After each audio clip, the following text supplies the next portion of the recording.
Oke, kita mulai. Bismillahirrahmanirrahim. Assalamualaikum warahmatullahi wabarakatuh. Anak-anakku sekalian, kita masuk di materi berikutnya di bab ini ya. Selamat kalian kini kelas 12. Kita masuk di materi sub fikih tentang munakahat dalam Islam atau pernikahan dalam Islam.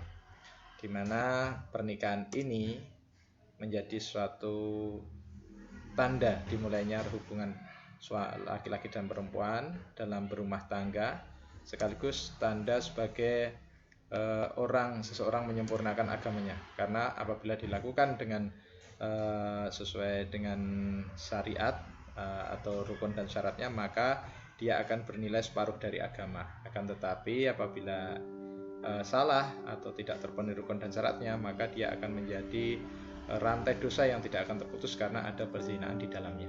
Maka dari itu kita akan bahas tentang arti dan hukum nikah. Lantas kita akan membahas tentang rukun dan syarat sahnya nikah. Terus juga kita akan mempelajari tentang hikmah menikah. Oke, anak-anak siap ya? Kita mulai saja bahwa arti dan hukum nikah itu sendiri. Nikah menurut syara itu berarti melakukan suatu akad perjanjian untuk mengikat diri antara laki-laki dengan wanita. Untuk apa? Untuk menghalalkan hubungan keduanya dengan sukarela dan persetujuan kedua belah pihak dalam rangka untuk mewujudkan rumah tangga yang diridhai oleh Allah Subhanahu wa taala. Itu pengertian menurut syara.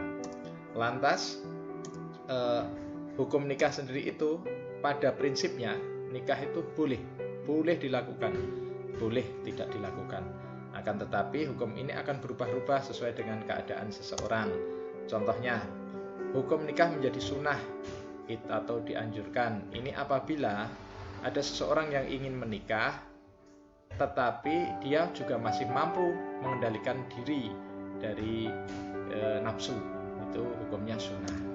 Lantas menjadi wajib nikah. Kalau tidak nikah dosa. Bagi siapa?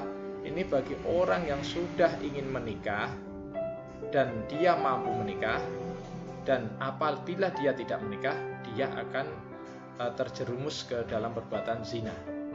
Ini malah wajib nikah. Lantas juga bisa berubah menjadi makruh. Makruh ini seperti usia kalian saat ini ya. Jadi dia itu sudah ingin nikah, sudah tertarik dengan lawan jenis, tapi belum mampu memberikan nafkah untuk keluarganya. Lantas nikah juga bisa haram atau berdosa, dilarang oleh agama apabila tujuan nikah itu sendiri bermaksud untuk menyakiti wanita yang akan ia nikahi. Itu. Jadi nikah ini harus sesuai dengan rukun dan syaratnya, tujuannya harus jelas. Rukun dan syarat nikah itu apa saja? Sah tidaknya pernikahan itu apabila terpenuhi rukun dan syaratnya. Yang pertama jelas ada calon suami. Terus yang kedua ada calon istri. Yang ketiga ada wali nikah. Yang keempat ada 2 orang saksi. Dan yang terakhir ada ijab dan qabul. 5 rukun ini namanya rukun itu harus ada. Tidak boleh tidak ada. Lantas apa syaratnya dari setiap rukun itu agar nikah itu menjadi sah? Syaratnya secara garis besar setiap dari rukun tadi harus memenuhi syarat tertentu. Berikut sudah ditampilkan di situ. Antara lain sama-sama beragama Islam. Terus tidak ada faktor paksaan, bukan muhrim, tidak sedang melaksanakan ibadah haji. Itu merupakan syarat dari calon mempelai sendiri. Adapun wali memiliki syarat juga, karena tidak semua orang bisa menjadi wali. Yang pertama itu mukallaf. Mukallaf itu dia beragama Islam, sudah dewasa dan sehat secara akalnya. Terus harus laki-laki yang merdeka, adil, tentunya tidak sedang melakukan ibadah haji. Karena saat melakukan ibadah haji ini baik calon mempelai maupun wali tidak diperbolehkan. Yang kedua, bagaimana dengan syaratnya menjadi saksi? Saksi ini juga harus terpenuhi, harus sama-sama beragama Islam juga, harus dewasa, sehat akhlaknya, tidak fasik, dan dia harus hadir dalam prosesi akad nikah itu. Terus yang terakhir, ini yang tidak boleh ditinggalkan juga adalah dengan ijab kabul dengan syarat ada kata-kata nikah atau yang semakna dengan itu. Dan ini harus berurutan antara ijab langsung dijawab dengan kabul.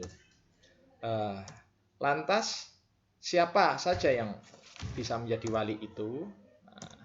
Yang pertama adalah wali adalah orang yang terdekat dengan mempelai wanita. Siapa yang terdekat dengan mempelai wanita dan dia harus laki-laki? Tentunya ayah kandung mempelai wanita. Baru berurutan apabila tidak ada nanti bisa kakek, bisa saudara laki-laki, bisa saudara laki-laki yang sebapak saja, bisa anak laki-laki dari saudara laki-laki yang seibu sebapak, bisa ayah. Kalau ini nggak boleh. Ayah tiri tidak boleh menjadi wali. Nah, ini harus dicermati ya. Ayah tiri tidak boleh menjadi wali. Nah, ini ayah tiri tidak boleh menjadi wali. Terus anak laki-laki dari saudara laki-laki yang sebapak, saudara bapak yang laki-laki atau paman, itu semuanya boleh. Anak laki-laki paman yang dari pihak bapak, intinya harus laki-laki. Sementara kalau semuanya tidak ada, siapa yang akan menikahkan? Dicari nggak ada dan sebagainya, maka wali hakim ini berlaku jika nomor 1-8 tidak ada atau sedang berhalangan. Lantas seandainya anak-anak sekalian itu suatu saat nanti menjadi wali atau saksi, ini syaratnya ya tadi yang sudah disampaikan tadi, Islam, laki-laki, berakal sehat, merdeka dan sebagainya. Merdeka ini dalam arti orang yang mempunyai hak untuk mengurus dirinya. Orang yang mempunyai hak maksudnya mampu, dia itu mengurus dirinya, tidak dikuasai oleh orang lain. Lantas ijab kabul nikah. Bagaimana cara ijab kabul nikah itu? Ijab itu sendiri adalah ucapan wali mempelai wanita yang sedang menikahkan. Siapa? Ya, benar, bapak dari mempelai perempuan. Terus kabul ini adalah jawaban mempelai laki-laki ketika menerima pernikahannya. Syaratnya ijab kabul ini dilakukan dalam satu majelis. Ijab kabul tidak boleh mengandung persyaratan atau khiyar syarat. Ijab kabul ini dilakukan dengan jelas, mudah, dan langsung saat itu. Berurutan ya. Ini contohnya wali perempuan atau bapak tadi, bapak dari calon mempelai perempuan mengatakan, aku nikahkan anak perempuan saya bernama siapa, binti siapa, dengan kamu bernama Sopo, dengan mas kawin seperangkat alat sholat dan emas 50 gram dibayar tunai.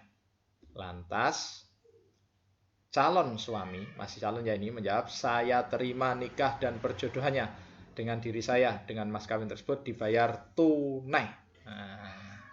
Jadi seperti itu sudah sah. Beda dengan ini, perempuan yang menikah tanpa seizin walinya tidak sah. Tapi kalau yang menikahkan adalah walinya, wali ini bapak tadi, itu menjadi sah. Lantas hikmah menikah itu sendiri apa saja hikmahnya? Anak-anak bisa mencari hikmah nikah ini lebih banyak lagi, tapi setidaknya hikmah nikah ini merupakan sunnah Rasul dan banyak hikmahnya. Yang pertama, menenteramkan batin, pikiran jernih, semangat bekerja tinggi setelah punya tanggung jawab ya. Terus menambah khusyuk dalam ibadah karena sudah tidak meninggalkan aneh-aneh. Terus menjauhkan diri dari perbuatan maksiat, jelas. Memperluas tali silaturahmi, ya, menyambung dua keluarga yang berbeda, saling menyempurnakan satu sama yang lain tadi ya. Yang paling penting juga, tidak kalah penting, melahirkan generasi penerus Islam yang kelak generasi ini yang akan mendoakan kedua orang tuanya. Itu hikmahnya. Terus ada lagi hikmah bagi yang menjalani. Dia akan menyelamatkan diri dari penyalahgunaan nafsu seksual. Terus bisa menjadi wadah bagi ketentraman jiwa, cinta, kasih, dan sayang. Sebagai wadah pembinaan tanggung jawab dan keluarga. Terus ada lagi hikmahnya bagi masyarakat. Nikah itu menyelamatkan masyarakat dari maraknya perzinaan. Karena sudah punya sendiri. Terus kaum perempuan memperoleh kewajaran dalam derajatnya di masyarakat. Ya, karena dilindungi, dibina, diayomi sama seorang laki-laki. Terus sebagai syiar Islam akan semakin berkembang dengan adanya pernikahan itu. Lantas kalau sudah seperti itu, mari difikirkan nikah itu harus, karena akan melahirkan generasi berikutnya.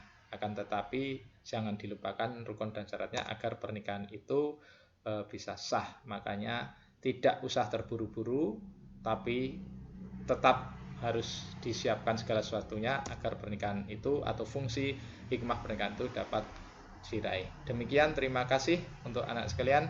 Assalamualaikum warahmatullahi wabarakatuh.